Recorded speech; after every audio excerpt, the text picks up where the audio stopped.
This is Counselcast, part of the Legal Talk Network, and I'm your host, Karen Conroy.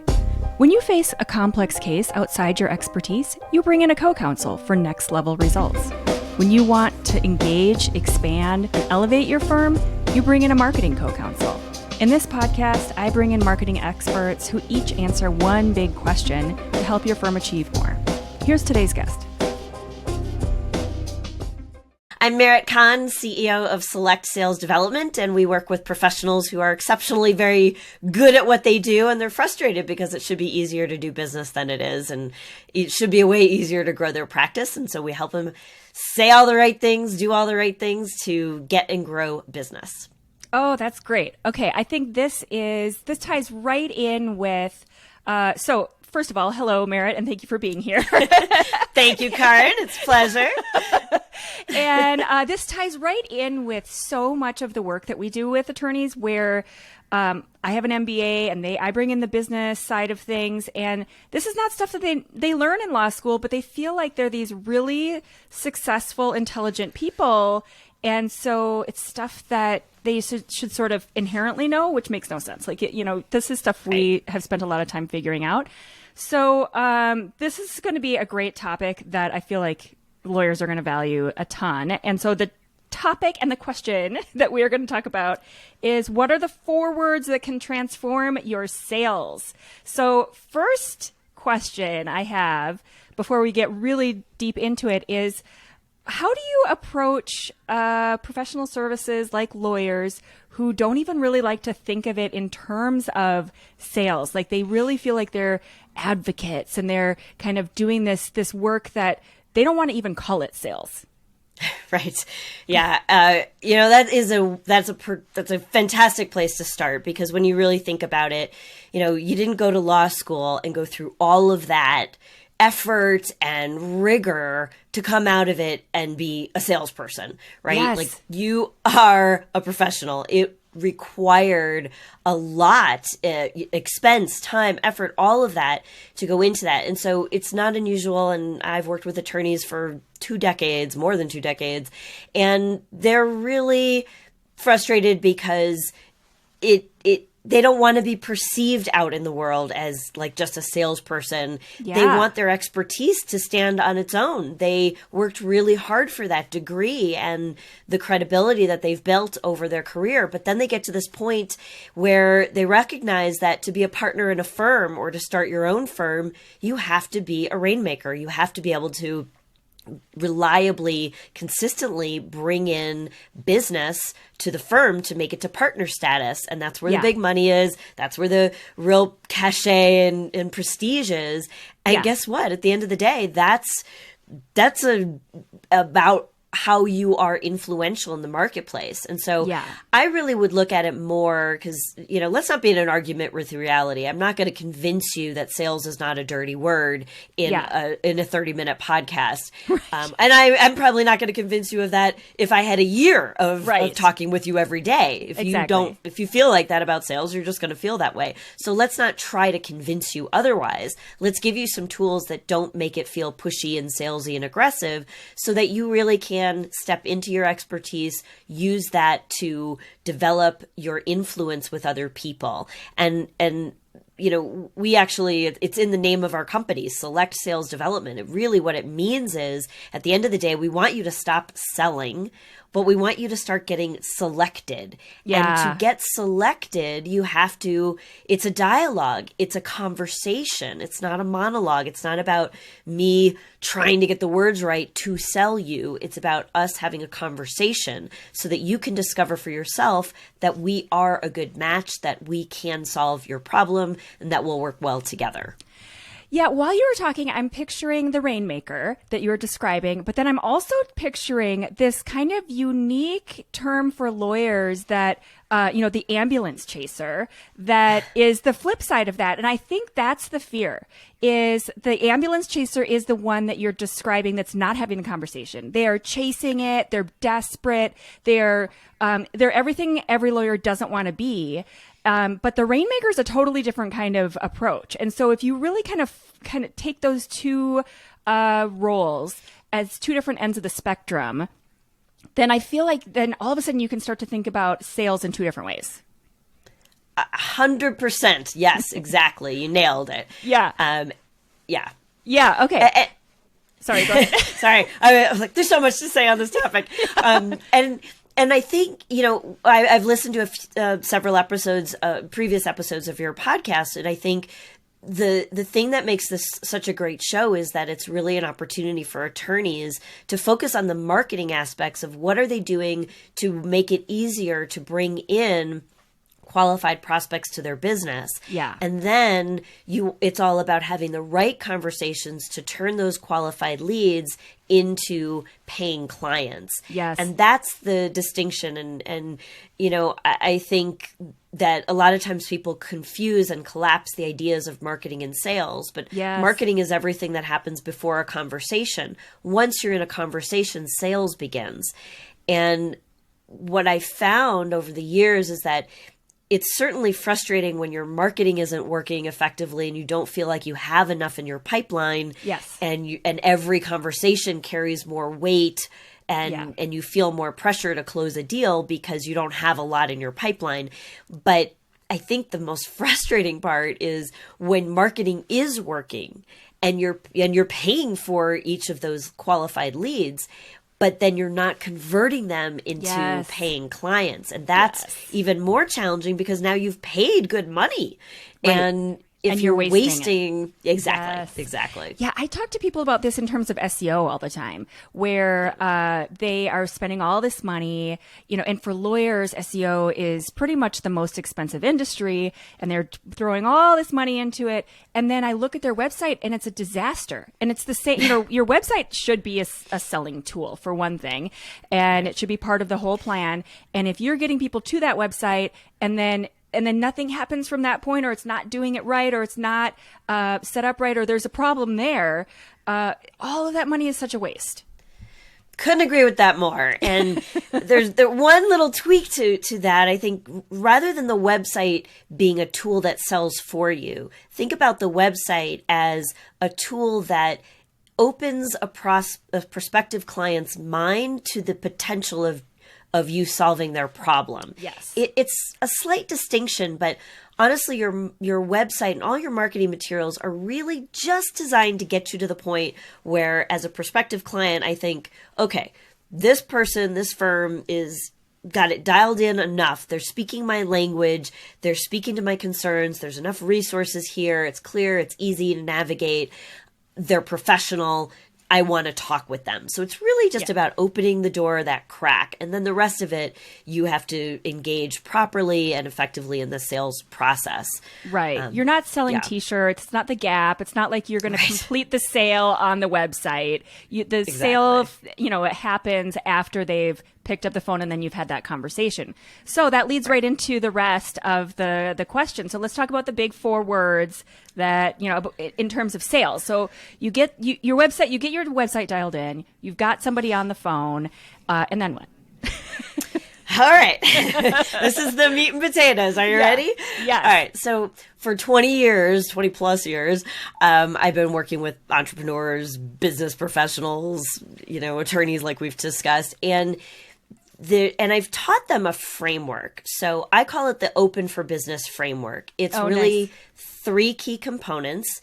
It's your mindset, what you think, the mechanics of what you say, and it's being in motion. So in other words, what you do. So mindset, mechanics, motion. So if you think about those as the 3 components to being successful, I would say in anything that you do, but for the purposes of our conversation, turning good marketing into paying clients, those are all good things, right? Typical sales training or business development, knowledge, all the things that you're going to read and hear out in the marketplace are going to have some element of those 3 components, right? We've got to think more as possible. We've got to know what to say in a situation, and we've got to be consistent doing actions and behaviors that generate business.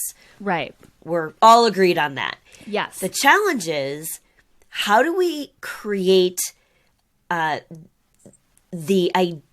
awareness, the opportunity in a prospective client's mind that has them be open to the idea and the possibility of doing business with us.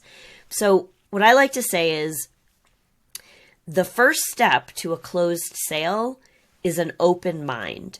Oh, nice. Thank you. I like that. You can quote me on that one, Karen. Yeah, exactly. I like that. So, and it ties right in for this whole idea of being open for business and, yes. And also just where we started, the idea that you're a business and that, this is a sales call. So, okay. So how do you walk people through that idea? So imagine if I was to ask you, so are you interested in this? Do you want to hear about what I offer? You want to hear about my credentials? Can I tell you all about me? Let's learn about each other. All of those things, it's pretty easy for me to tell you, no, I'm not interested. No, thanks. Just looking. I'm just, calling around, doing some initial due diligence, right? It's easy for them to kind of put you off. Sure. But the moment I use the 4 magic words that will transform your sales, which are you open to, the game changes. It's a different ball game after that. Oh no, mic drop. I feel like I need to get the little drum roll. Exactly. I should have sound effects in my office. So think about it. What's magic? So are you open to? Okay. Are you open to sharing with me what the situation is that you're in and why you think you are in need of legal counsel? Are you open to, really being straight with me and telling me the nuts and bolts of the scenario you're in and what you're hoping for from an attorney-client relationship? There's a lot, and it doesn't matter what you end the sentence with or the question. It matters how you start. Okay. So the first step of a closed sale is an open mind. So if you think about it, imagine, and listeners, follow along, play along, except if you're driving. Don't do this if you're driving. But, take one of your hands and make a fist. Imagine that this is your prospective client's mind, right? It's a closed mind, a closed fist. And in your other hand, imagine you're waving a $20 bill or a $50 bill, right? Yeah. And all day long, this represents your value. All day long, you're trying to jam that $50 bill into your prospect's closed mind. Imagine it's just fruitless, right? Like you can't pick up any money with a closed fist. Before our value can land, before our ideas, our solutions, our expertise has any opportunity to make a significant difference or a change or an improvement for our prospect, we have to open that fist. We have to open their mind so that our value can lay neatly on top, so that they're open to receiving it. I'm picturing when my kids first started to learn to eat solid food. Okay. I'm all right. Where are we going with this? With the spoon, and of course, especially with my first, I'm not giving her any sugary stuff, so I'm sitting there with sweet potatoes or something kind of gross, and I'm like, come on, let's try it. And she's like, right. No. I'm like, no. So, the first step is that they have to open their mouth and decide that they're willing to try it, And so for the same reason, if you start to get to ahead of yourself in that whole sales process, it's just off-putting. It's any kind of relationship where someone is just going to have such a gross kind of bad first impression and you're getting ahead of yourself. And even in dating where they go too far too fast, and that's the end. You can't redo that initial experience. So exactly. That's so good. Okay, so are you open to, and it doesn't really matter what you say after that. Exactly. You can make a lot of mistakes. Now, I recommend that you have a good plan of action. You have questions that are very deliberately designed to take a prospect through a process where they have an opportunity to discover for themselves that they really do need your help and your expertise, maybe even more than they thought.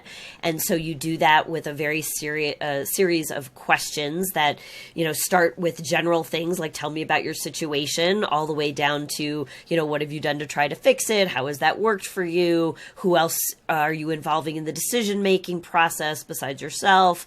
What have you budgeted for this? What's comfortable? Like, there's a lot of technique and the mechanics of selling, right? The nuts and bolts that I could teach you. Yeah.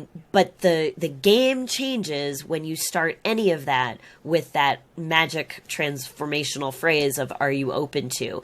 Because really, it's also, let me say it this way: it's not just about opening your prospect's mind to a new possibility.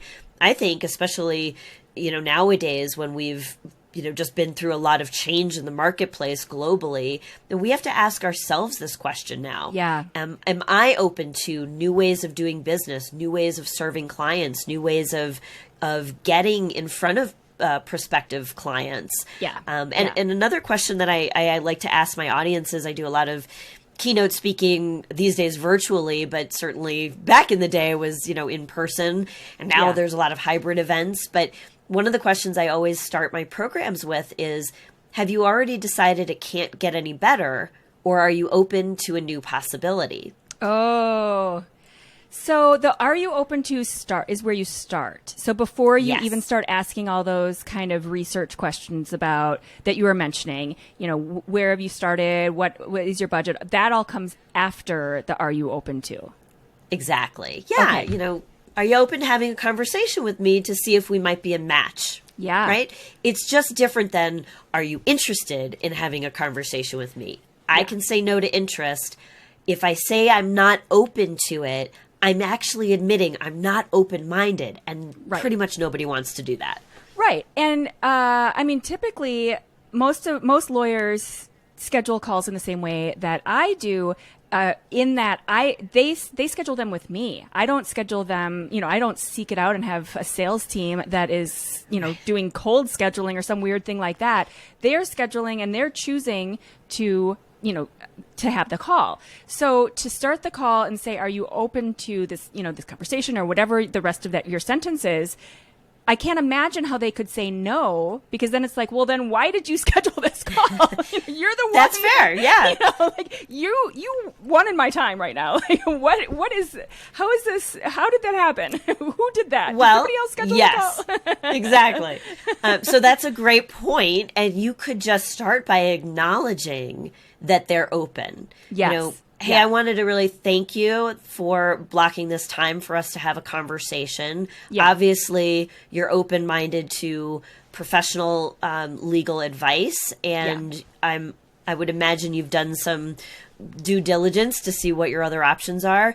In this conversation today, are you open to really sharing with me the details or the overview and really what you're hoping for from a relationship with your attorney? Because I think that's going to differentiate as well, because a lot of, when you have an initial consultation, and I went through this myself on the, I'm not an attorney, but, as a client, on the client side, interviewing attorneys and going through that process when I was going through my own divorce and then contempt of court cases and all the drama that goes along with those fun situations. But one of the things that really distinguished, and I think it actually made me a better coach in those situations, because I had the experience of being on the other side, was to really be able to say, the reason I made the decisions that I did about choosing the representation that I did had to do with how well they really balanced their level of empathy for my situation, but also their level of assertiveness, that they actually were the right person for the job. They were going to take good care of me, and I trusted them. Yes. And that happened quickly. And I think that, that gets to when I mentioned the open for business framework. there's the mechanics of that transaction and the conversation, and then there's being in action, making sure you have enough calls coming in. Yes. But that mindset piece is so important to the success of the whole thing. Yeah. And one of the important pieces, mindset, in a longer conversation, we can go really deep into all three aspects of the mindset, but one of the most important pieces of a strong mindset to do business is your emotional mindset. Yes. And what I mean by that is we, at this point in time, back, when I started talking about emotional intelligence, most people in the audience hadn't really even heard the term. Nowadays, it's pretty common, pretty familiar, but generally what it means is how well you understand your own emotions and the impact you have on other people. And when you do the work to understand that, then you can adjust your approach and you can make better decisions about how to interact with somebody. Yeah. Let me give you an example, because I think it sounds a little like, okay, that sounds good in theory, but what does that mean? Exactly, because I had a different understanding of emotional intelligence. So yeah, tell me what that means, and then we'll circle back. So a good example would be, and I think at this point we're all kind of tired of the pandemic as an example, but yes, if you'll indulge me, it is a pretty global, common, shared experience. So it makes for a good story. Right. But in the very beginning, we didn't know what was up. We didn't know what was happening. There was a lot of confusion, a lot of chaos, and people were kind of at a standstill, right? So you had but at the same time, we still need to, reach our business goals, right? We still need to be doing outreach. So we're in this weird, dilemma. We want to be empathetic with other people and help, not be pushy. But at the same time, if we have solutions that could help people, it's important to be assertive, not aggressive, but assertive with those solutions. Sure. So a person in a selling activity, whether you're a sales role or you're a professional and you're having consultations, during that period of time or any period of time, if you were too empathetic and too low on assertiveness, no matter what you were trained to say, out of your mouth would come, it's a really challenging time right now. Why don't we just, check back in 6 months? We'll see how things are going. See if I can help you then. Yeah. All right. Well, that seems good. And you feel warm and fuzzy that you've done something and you've proved that you are caring or whatever. But honestly, if you have a solution and they need it, you're not helping them by not offering it. Right. Now, if you're the flip side, if you're too assertive and you don't have any empathy, well, then you're kind of a jerk, because that person says, well, we're all dealing with something. So anyway, about your sales issue, get over it. And that's, get over it. It's like, well, that's not assertive. That's too assertive. So really what you want, and the trick, the secret to strong emotional intelligence is there's tools that can help you assess all of the attributes that make up your complete emotional intelligence. And what you're really looking for is for all of those attributes to be somewhat in balance. Yeah. So somebody who's got a balanced level of empathy and assertiveness might say, it's really tough out there. There's a lot of uncertainty at this point in time.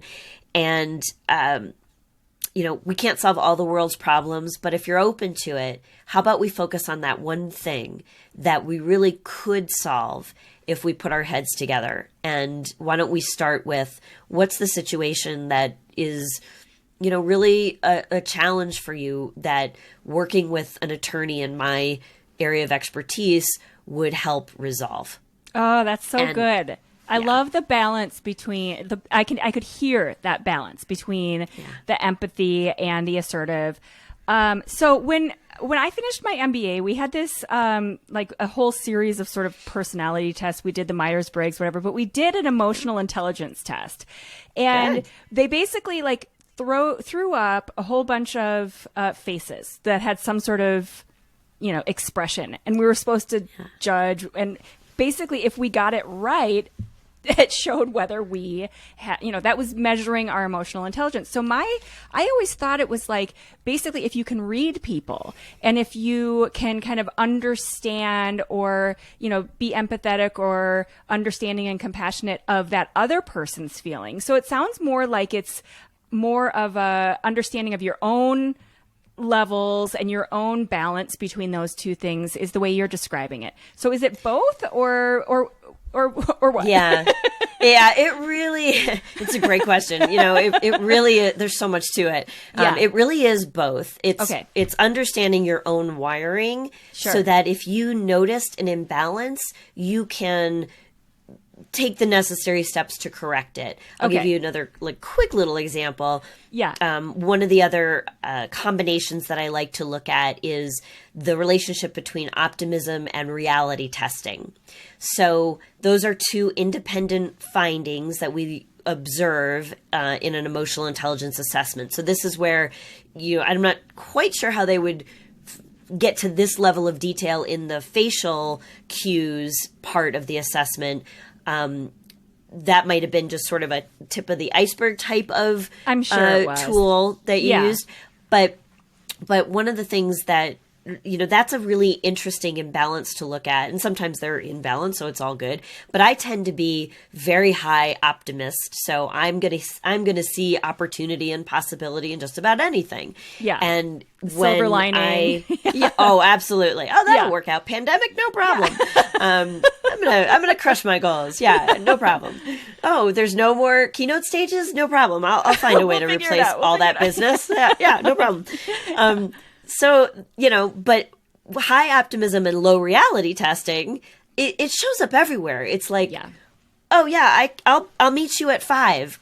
Completely unrelated to any traffic or weather that, I'm not making any adjustments, no reality check at all. Now I know this about myself, so I work pretty hard to make sure I'm balancing those. So example, in fact, I was on a call this morning with a prospective client, and she said to me, I really like everything that you said about your program and how you coach, and everything looks really great. And I need to sleep on it, and let's just talk tomorrow. And I thought, my happy ears heard all the things I wanted to hear. You're great. I like that. I like everything I've heard, but I've learned that I can't end it there. Right. So I have learned to say, I really appreciate all the great things that you said. I got to be honest with you. I wasn't picking up on your enthusiasm. What did I miss?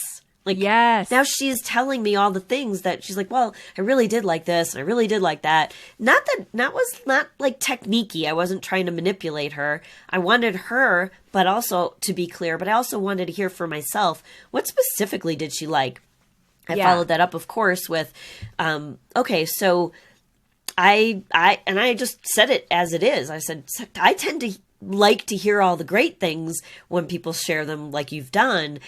But if there was that one objection, what's the one thing that gives you pause? And I don't, I'm not going to say to you oh, if I could show you a way that we could handle that objection, don't worry about that. I'm not going that route. I'm just curious. Yes. And then she said the one thing, which was it was a very detailed thing about one class out of the month that she thought she might have a conflict with. And so is it really worth it? And I was like, okay, great. Thank you for sharing that. Let me think about how we might create a workaround for that. And, I understand, I want to honor your process, but, where are you at? Scale of 1 to 10. And she said, I'm kind of at a 9. I said, do you usually make decisions at a 9? And she said, yeah, I kind of do. And I said, well, okay, so are we talking tomorrow about putting our plan together, or are we talking tomorrow to see if we're working together? And she said, okay, let's just work out the specifics of the plan. So I thought, okay. And that's awesome. It wasn't, that worked her through that, and we all know what would have happened if you were just okay, you go, you sleep on it, you do that, you do you, and what would have happened? She would have been there's something, and she might not have even worked it out. She just would have kind of set it over to the side, and then you wouldn't have heard from her for a week, or maybe, or you would have had to follow up, and so then it just kind of gets cold.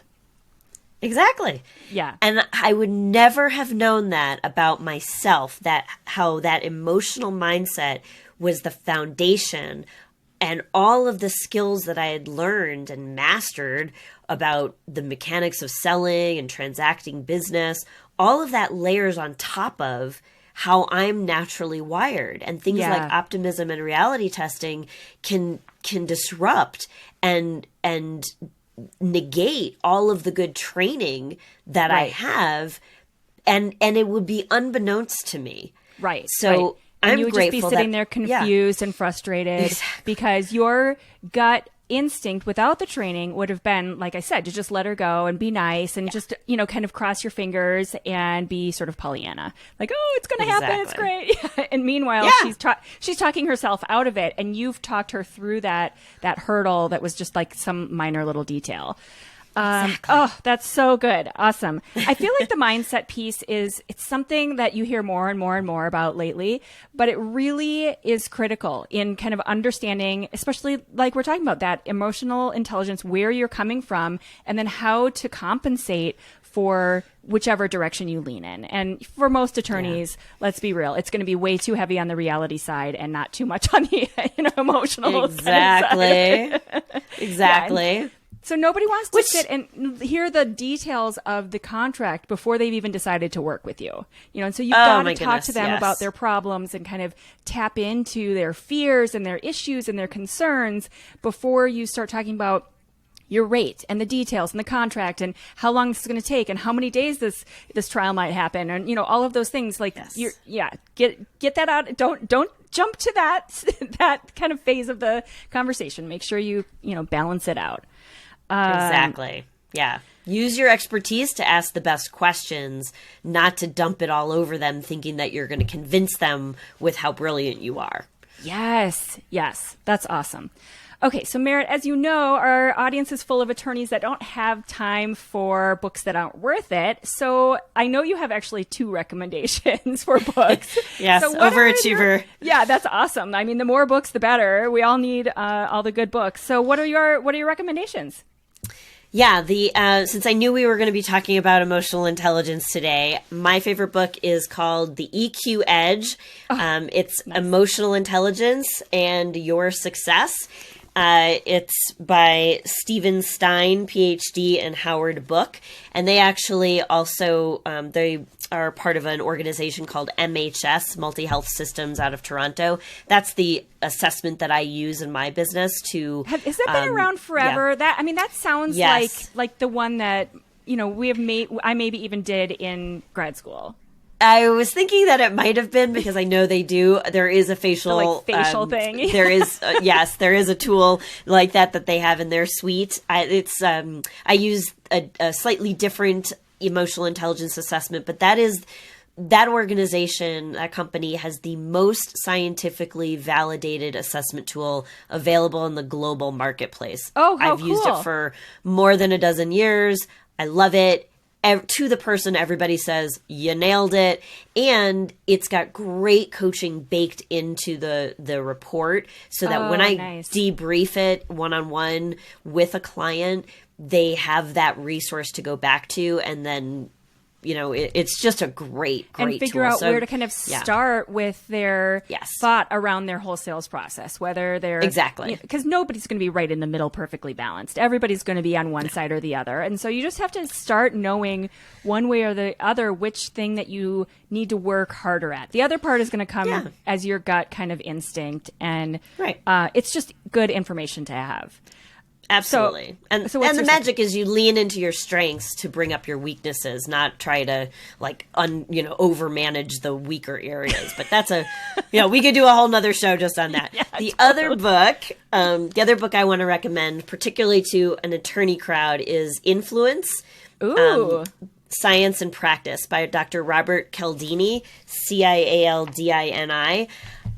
There's a new edition. The 5th edition, it has the latest up-to-date science. It's really about what he calls the principles of influence. Okay. And there are 6 of them that he addresses in the book. And the core, the way I describe it is, if we want to be more influential with other people, It's really important to know what has influence over us. Oh, so nice. Things like authority and social proof, and there's principles of consistency and commitment and consistency. Anyway, I love this book. There lots of great stories and examples, and I think for any professional in a position of influence with others, it's really a must read. Yeah, those are really critical, just marketing concepts too. How are you, everyone wants to talk about how I'm this great expert, I've got all these years. Well, how are you going to convey that?